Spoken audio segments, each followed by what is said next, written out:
মধ্যপ্রাচ্যের আকাশে এখন আবারও যুদ্ধের ঘনঘটা। সমগ্র অঞ্চল যেন এক মুহূর্তের জন্য একটি আগ্নেয়গিরির মুখে দাঁড়িয়ে আছে, যেখানে সামান্যতম উত্তেজনায় বিরাট বিস্ফোরণ ডেকে আনতে পারে।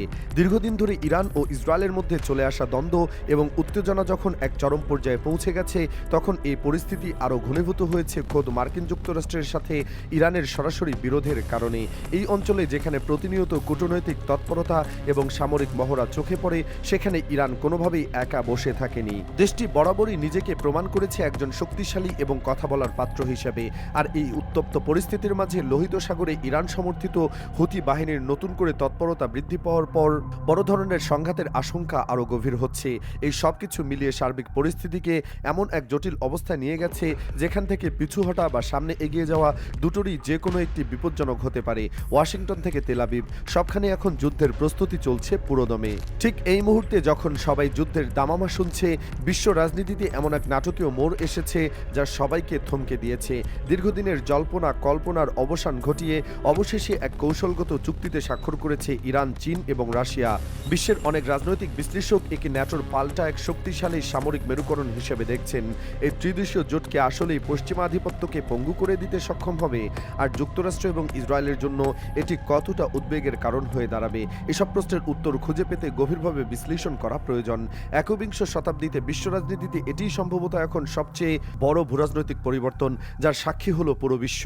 তেহরান, বেইজিং এবং মস্কো, এই তিনটি শক্তিশালী রাজধানী এখন এক অভিন্ন সুতোয় গাঁথা।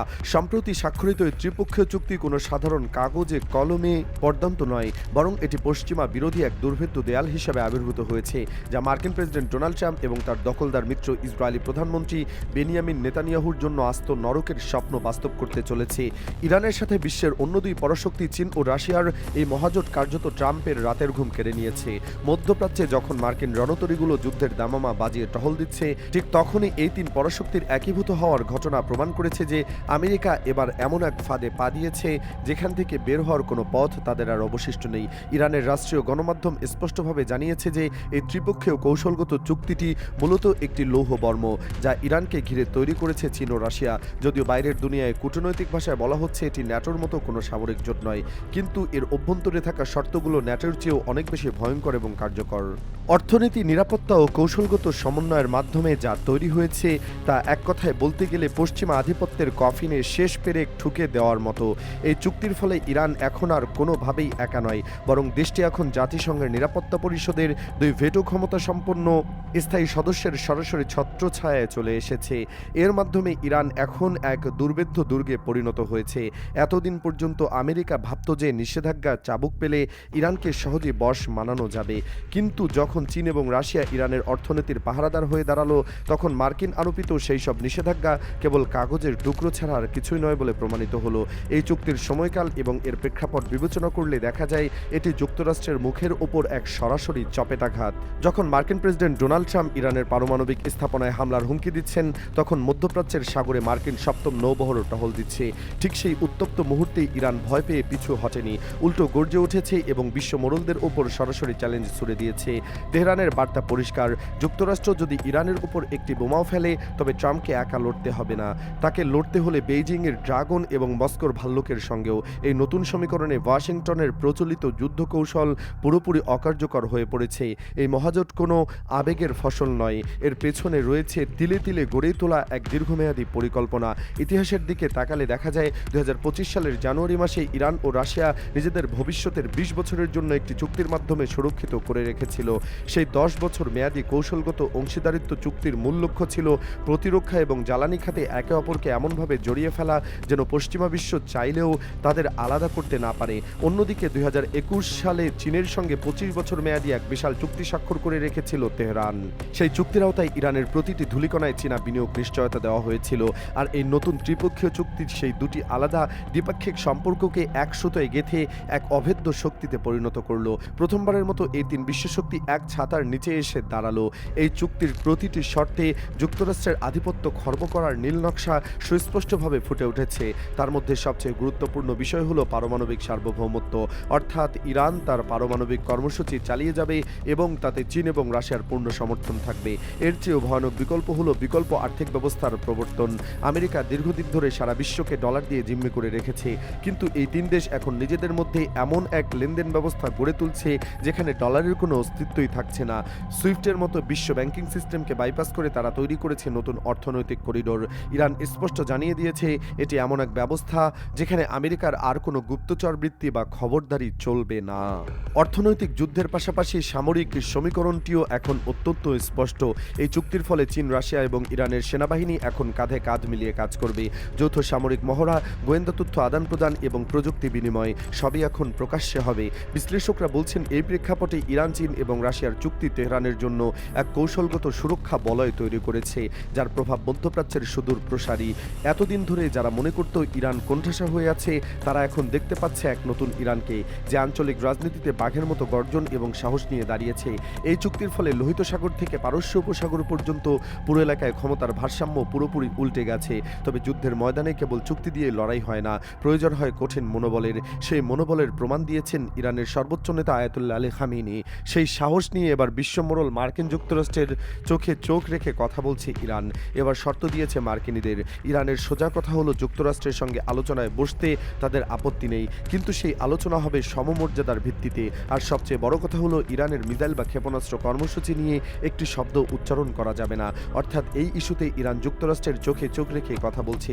শর্ত দিয়েছে, যদি শর্ত মানে তবে ইরান যুক্তরাষ্ট্রের সাথে আলোচনায় বসবে, না হলে ইরান তার নিজের মতো অবস্থানে থাকবে।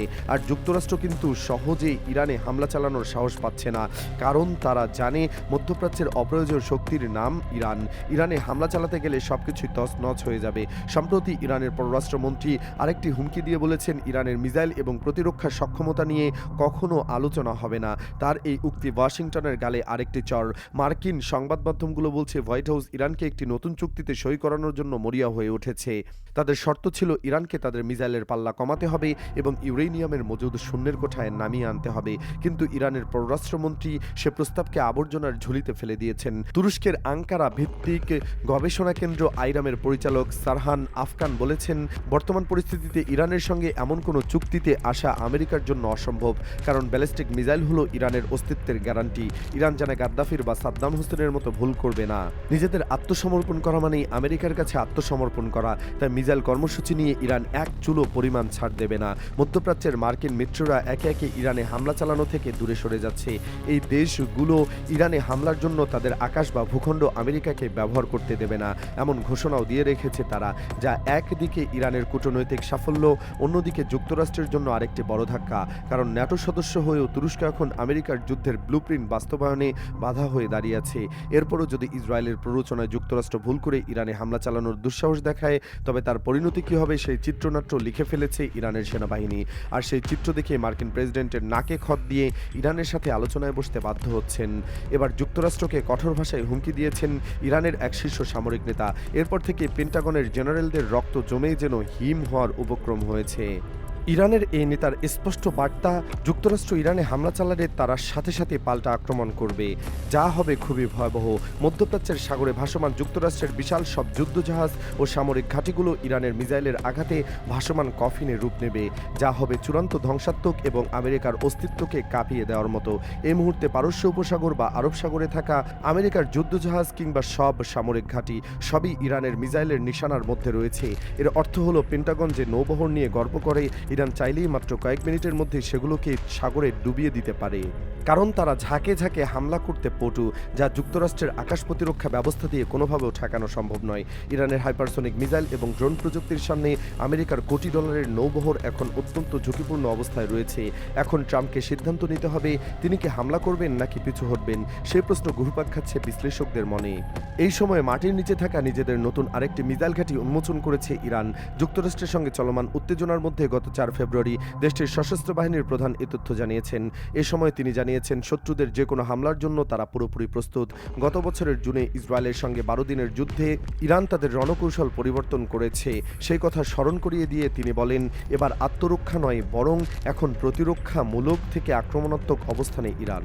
অর্থাৎ কেউ যদি ইরানে আঘাত করতে আসে, তাতে সঙ্গে সঙ্গেই তারা পাল্টা আঘাত করা হবে এবং প্রতিপক্ষকে দুমড়ে মুচড়ে তছনছ করে দেবে ইরানের মিসাইল ও ড্রোন। এদিকে মার্কিন যুদ্ধজাহাজের সম্ভাব্য হামলার প্রস্তুতি হিসেবে ইয়েমেনের সশস্ত্র গোষ্ঠী হুতি তাদের ক্ষেপণাস্ত্র ও ড্রোনের গুদাম স্থানান্তর করেছে বলে জানিয়েছে ইসরায়েলি গণমাধ্যম কান নিউজ। হুতিদের এমন পদক্ষেপের পর গেল মে মাস থেকে অঞ্চলটিতে সে ভঙ্গুর শান্ত অবস্থা বিরাজ ছিল তা নিয়ে নতুন করে উদ্বেগ দেখা দিয়েছে। হুতিদের বিরুদ্ধে লড়াই করতে থাকা একটি গোষ্ঠীর বরাত দিয়ে মার্কিন প্রশাসনকে জানানো হয়েছে, লোহিত সাগর ও আরব সাগরে মার্কিন যুদ্ধজাহাজগুলোর উপর পুনরায় হামলা চালানোর জন্য হুতিরা কার্যকরভাবে প্রস্তুতি নিয়েছে। ইরানের উপর সম্ভাব্য হামলার প্রস্তুতি হিসেবে যুক্তরাষ্ট্র আরব সাগরে একটি বিমানবাহী রণতরী এবং অতিরিক্ত যুদ্ধজাহাজ মোতায়েনের সিদ্ধান্ত নেওয়ার পরপরই এই তথ্য সামনে এসেছে, যা ভয়াবহ বলে মনে করছেন বিশ্লেষকরা। কারণ এর আগে আমেরিকার যুদ্ধজাহাজ এই হুতিদের হামলা থেকে অল্পের জন্য বেঁচে যায়। এরপর মার্কিন যুক্তরাষ্ট্র হুতিদের সাথে চুক্তি করতে বাধ্য হয়। কিন্তু এবার যদি হামলা করেই বসে তাহলে কি হবে মার্কিন এই রণতরীটির? সে প্রশ্ন কিন্তু ঘুরে ফিরে আবার আসছে। তাহলে কি হুতিদের ভয়ে মার্কিন যুক্তরাষ্ট্র আবারও পিছু হটবে, নাকি হুতিরা সত্যি সত্যি সস্তা ড্রোন দিয়ে কোটি ডলারের এই রণতরীটিকে হামলা চালাবে? সেটি এখন দেখার অপেক্ষা। তবে শেষ পর্যন্ত এটাই প্রশ্ন, ইরানকে সাথে নিয়ে চীন এবং রাশিয়া যে জোট তৈরি করলো তাকে আসলে ন্যাটোর মতো দীর্ঘমেয়াদী সামরিক জোট হিসেবে টিকে থাকবে, নাকি কেবল অভিন্ন শত্রুর বিরুদ্ধে একটি সামরিক কৌশল? সে উত্তর দেবে হয়তো ভবিষ্যৎ। কিন্তু আপাতত তেহরান, বেইজিং, মস্কো অক্ষ যে হোয়াইট হাউসের রাতের ঘুম কেড়ে নিয়েছে তাতে কোনো সন্দেহ নেই। পরিস্থিতি এখন এমন দিকে এগিয়ে চলেছে যেখানে একটি ভুল পদক্ষেপই পুরো বিশ্বকে এক বিধ্বংসী যুদ্ধের দিকে ঠেলে দিতে পারে। সবার সুস্বাস্থ্য আর মঙ্গল কামনা করে এই প্রতিবেদন এখানেই শেষ করছি। নতুন কোনো খবর এবং বিস্তারিত বিশ্লেষণ নিয়ে আবারও হাজির হবে। আপনারা ভালো থাকুন, দেশকে ভালো রাখুন এবং আমাদের সাথেই থাকুন। ধন্যবাদ।